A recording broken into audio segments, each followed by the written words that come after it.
আমার আজকের রেসিপি মেথি পরোটা। আর মেথি পরোটা বানানোর জন্য আমি এখানে এক আঁটি মেথি শাক ডান্ডিগুলো ফেলে দিয়ে পাতাগুলো ছাড়িয়ে নিয়ে কুচিয়ে নিয়েছি। দিয়ে এবার ময়দাটা মেখে নেব। আমি ময়দার মধ্যে দেব অল্প একটু হিং আর স্বাদ অনুযায়ী নুন, আর দেব 2 চামচ সাদা তেল। দিয়ে এটা ময়দার সাথে ভালোভাবে প্রথমে মিশিয়ে নেব। দিয়ে ময়নটা মেশানো হয়ে গেলে আমি এর মধ্যে মেথি পাতাগুলো দিয়েও প্রথমে হাতে করে ভালোভাবে মিশিয়ে নেব।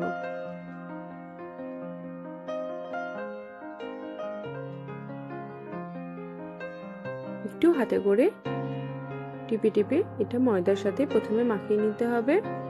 দিয়ে তারপরে অল্প করে জল দিয়ে দিয়ে এটা ভালোভাবে মাখতে হবে। ভালোভাবে ঠেসে ঠেসে আমি এটা মেখে নেব। দিয়ে এটাকে আমি ঢাকা দিয়ে 10-15 মিনিটের জন্য রেখে দেব। আর এটার সাথে খাবার জন্য আমি একটা পনিরের রেসিপি বানিয়ে নেব। তো আমি প্রথমেই একটা ফ্রাই প্যানের মধ্যে অল্প একটু বাটার দেব।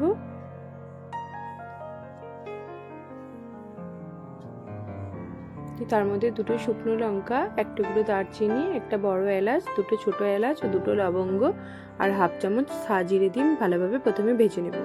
তারপর দেব 7-8টা কাজু ও 1 চামচ মগজ, দিয়ে এটাকেও একটু ভালোভাবে ভেজে নেব।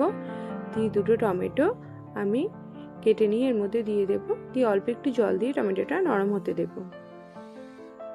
আর দেব 1 চামচ আদা বাটা। এখানে গোটা আদাও দেওয়া যায়, কিন্তু আদা বাটাটা দিলে ভালোভাবে মিশে যাবে বলে আমি দিলাম। অনেক সময় আদাটা ভালোভাবে বাটা হয় না, থেকে যায় গোটা গোটা। আর দেব 2 চামচ ধনে গুঁড়ো। আর আমি এখানে নিয়েছি পনির 200 গ্রাম। আর আমার অল্প একটু ক্যাপসিকাম ছিল, লাল হলুদ, সেগুলো নিয়ে নেব। 1 বাটি কিশমিশ, 1/2 বাটি টক দই আর কাসুরি মেথি দিয়ে আমি এইটা পেস্ট বানিয়ে নেব।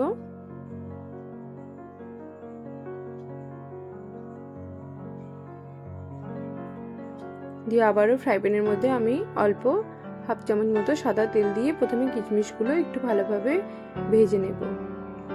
কিশমিশগুলো ভেজে আমি একটি পাত্রে তুলে রাখবো।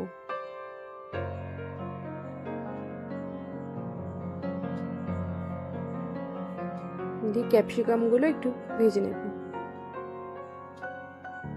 ক্যাপসিকামগুলো ভাজা হয়ে গেলে আমি তুলে রেখে দেব।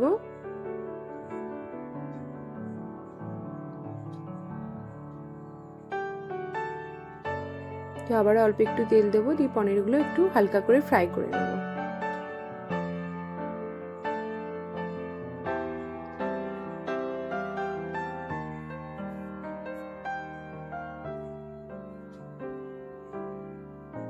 পনিরগুলো ভাজা হয়ে গেছে, আমি তুলে রেখে দেব। দিয়ে ওই তেলের মধ্যেই আমি অল্প একটু কাসুরি মেথি ও 1 চামচ কাশ্মীরি লাল মির্চ দিয়ে ভালোভাবে এটা ভেজে নিয়ে করে রাখা পেস্টটা এর মধ্যে দিয়ে দেব। দিয়ে পেস্টটা ভালোভাবে আমি কষিয়ে নেব। আমি মিক্সি বাটিটা ধুয়ে অল্প একটু জল দেবো এর মধ্যে।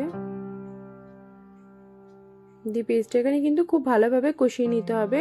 আর স্বাদ অনুযায়ী দেব নুন। এবার টক দইটা আমি ভালো করে ফেটিয়ে নিয়ে এর মধ্যে দিয়ে দেব। টক দইটা মশলাটার সাথে ভালোভাবে মিশিয়ে নেব। দিয়ে এবার একে একে ভেজে রাখা কিশমিশটা প্রথমে দিয়ে আমি এর সাথে মিশিয়ে নেব। তারপর ক্যাপসিকামগুলো, পনিরগুলো সব দিয়ে দেব।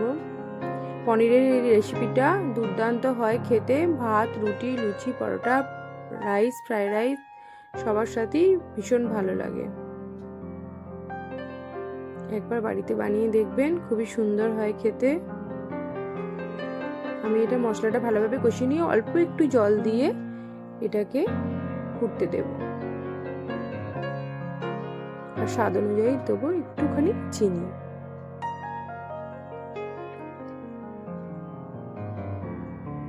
উপর থেকে একটু কাসুরি মেথি ছড়িয়ে দিয়ে আমি এটা ঢাকা দিয়ে 2-3 মিনিট মতো ফুটিয়ে নেব ভালোভাবে। ব্যাস, আমার রেডি পনিরের রেসিপি। এবার পরোটাগুলো সব বেলে নেব।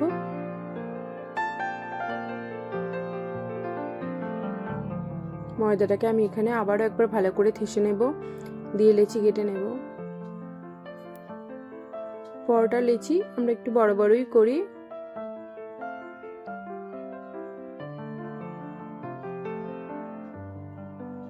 আর আমি শুকনো আটা দিয়ে পরোটাগুলো বেলবো, আর পরোটাগুলো সব 3 কোনা করেই বেলবো। পরোটা 3 কোনাই খেতে বেশি ভালো লাগে।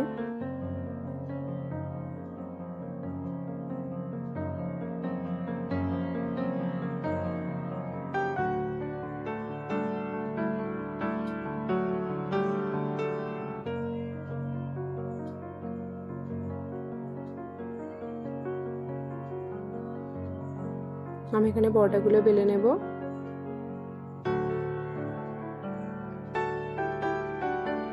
দিয়ে সব সেঁকে নেব। আর 3 কোনা পরোটা শেকার সময় সাইডগুলো একটু চেপে চেপে সেঁকতে হয়, না হলে সাইডগুলো কাঁচা থেকে যায়। এবার উপর থেকে আমি ঘি দিয়ে দেব। রেসিপিগুলো যদি ভালো লাগে আমার চ্যানেলটা সাবস্ক্রাইব করবেন, লাইক করবেন, ফলো করবেন, কমেন্টস করবেন। আর বাড়িতে একবার এভাবে বানিয়ে দেখবেন, খুবই সুন্দর হয়। আজকে এই পর্যন্তই, সবাই ভালো থাকবেন।